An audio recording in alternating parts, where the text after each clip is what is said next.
Lise, c'est une question qui me travaille. Allez. As-tu une technique particulière? Bien, c'est-à-dire que j'ai une démarche qui a amené cette technique-là, parce que les deux sont indissociables. Je vous explique, c'est que le tableau, ce qui a déclenché cette démarche, c'est que le conjoint avec qui j'étais, quand on a commencé à aménager ensemble, il avait ramené une douille au but de l'Europe, parce qu'il avait vécu là-bas. Et bon, moi, j'ai regardé l'objet parce qu'il collectionnait les cuivres. Et j'ai trouvé que devant l'horreur de ce que ça représentait, je me suis mis à mettre des bouquets dedans. Et j'ai fait une réflexion en disant, mais c'est complètement fou, on ensemence la mort, on ensemence la guerre. Alors que la terre est faite pour faire germer des graines de vie, ce qui doit éclater de la terre, ça n'est pas une mine antipersonnelle, ça n'est pas un obus, ça doit être un feu de Bengale, ça doit être des grains qui éclatent le blé, l'orge, l'avoine. Alors je me dis, et là j'ai eu comme une urgence de marteler cette espèce de message. J'ai pris un tableau et je me suis dit non, la vie c'est ça, la vie c'est un éclatement de couleurs. Moi je travaille les couleurs, je me dis, la vie ça doit être ça, un feu de Bengale. Et alors là, pour représenter mon message, pour ce langage plastique-là, comme on appelle, comme on tous, alors je me suis mis à regarder les matériaux qui me conviendraient. Et en plus, je me suis dit, c'est fou, on porte des jugements, il nous manque des éléments quand on juge, parce qu'on regarde à travers la vie, à travers une fenêtre, il nous manque des éléments. Faut être prudent quand on porte des jugements. Alors, ce qui fait que j'ai fait un cadre, et là, dans le centre, je me suis mis à faire une forme avec de la feuille d'or qui, de laquelle a germé, a éclaté des petites pépites et puis donc des jets de couleur.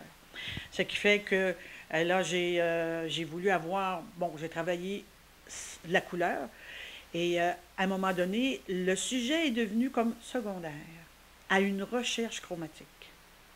Parce que moi, je ne pourrai jamais le nier, je suis une coloriste. Puis de caractère, de couleur, je suis le monde avec les cheveux roux. Déjà, j'avais une couleur qui était moins banale. J'ai toujours été, bon, un petit peu avec une vie qui m'amenait un peu à faire des choses différentes. Mes toiles étaient toujours inclassables, bon, etc. Donc, ça fait partie de moi, la couleur, tant physique que psychologique. Et donc, je me suis mise à travailler des jus. Bon, et là, pour arriver à ce que j'avais besoin, j'ai dû aller chercher des pigments purs pour en arriver à avoir la concentration qui me donne l'effet que je voulais.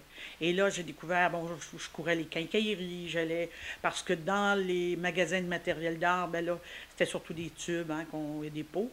Et là, j'ai été chercher en quincaillerie des glacis, d'autres formes de pâtes que j'avais besoin, etc. Et là, je me suis mis à travailler comment j'intégrais la couleur avec ça, puis comment la fixer pour que si on met la poudre de pigment puis on met juste de l'eau, c'est sûr quand ça change, ça va tomber du tableau. J'ai fait des expériences au début qui ont été un peu désastreuses. Mais après, alors, ce sont des choses qu'on n'apprend pas toujours à l'université, ça. C'est pour ça que je dis aux gens, à l'université, on apprend, comme vous disiez, on apprend à apprendre. Et ensuite, il faut absolument y aller de sa démarche personnelle. On ne peut pas se dissocier de ça. Et c'est pour ça que moi, j'ai tellement de plaisir dans mon atelier. Je me lève le matin, je déjeune, je m'en vais à l'atelier. On m'extirpe pour dîner, je sais même pas moi qui fais le dîner, sinon je passerai tout droit. Alors je mange, dès que j'ai fini de manger, je remonte à l'atelier. En fin de journée, les gens me disent, Lise, on est à la campagne, là, tu viens prendre l'apéro, hein? J'ai dit, oui, oui, oui, oui, bon. Et puis, je sors de là, l'apéro est passé, hein, les gens ont terminé. Mais moi, j'ai un bonheur à travailler les pigments, à découvrir une couleur nouvelle. Là, je viens de travailler un rouge avec un bordeaux autour. Ça rappelle des bons vins. Il y a des sensations qui viennent aussi avec les couleurs. Hein. Une couleur, c'est pas juste une poudre, c'est pas juste un pigment. C'est tout un univers. Quand on ouvre une bouteille de vin, on ouvre un univers. Et moi, quand j'ouvre une bouteille de pigment, un pot de pigment, il y a un univers qui commence à se dessiner. Et là, je commence des cohabitations, hein, avec des couleurs. Et puis des fois, je me donne des défis. Je me dis, on m'a dit, plus que 25 de jaune dans un tableau, il y a un déséquilibre qui s'installe. Mais je dis, qu'est-ce que c'est que ça? Je reviens de mon cours, j'étais à l'université, je reviens de mon...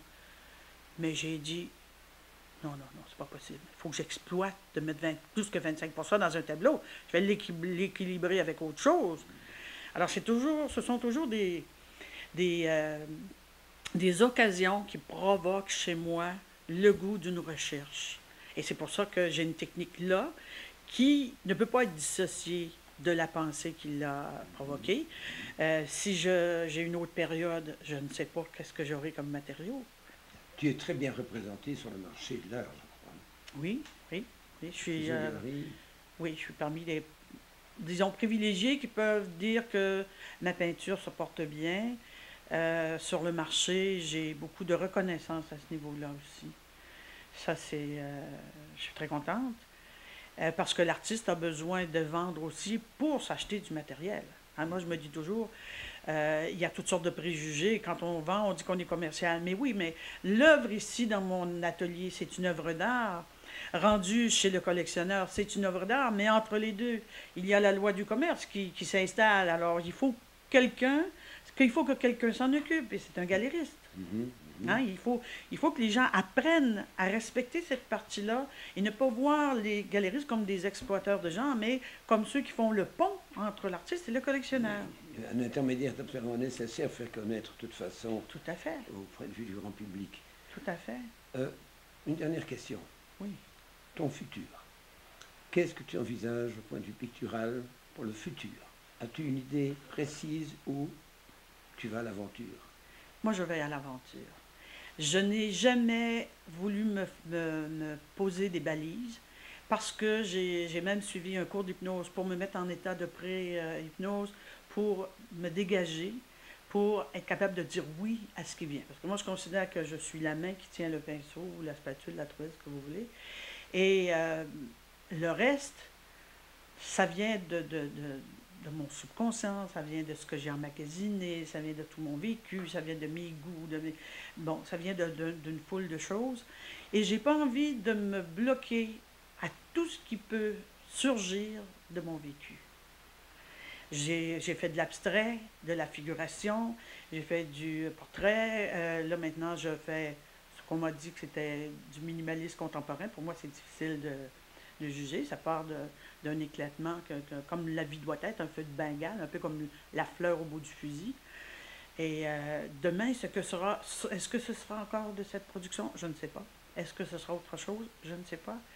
Et l'art est une merveilleuse aventure qui peut nous mener en des lieux inconnus qui vont nous apporter des contentements, qui vont nous apporter une richesse intérieure qui, pour moi, est sans valeur. Et je ne veux pas bloquer ce canal-là. Je veux pas... Et puis souvent, la vie, elle est faite comme ça. On pense qu'on va à une place et ça nous empêche d'aller ailleurs parce qu'on est réticent, on n'a pas le lâcher-prise qui nous amène ailleurs. Et pour moi, l'art, je le vois comme ça. On a autant d'artistes, autant de façons de voir l'art, mais ma façon à moi, c'est celle-ci, c'est que je participe à l'aventure et ça me ravit de savoir que j'ai beaucoup de surprises qui m'attendent. Merci beaucoup, Lise. Plaisir. Eh bien, cette fois, vous connaissez beaucoup mieux Lise Marsan.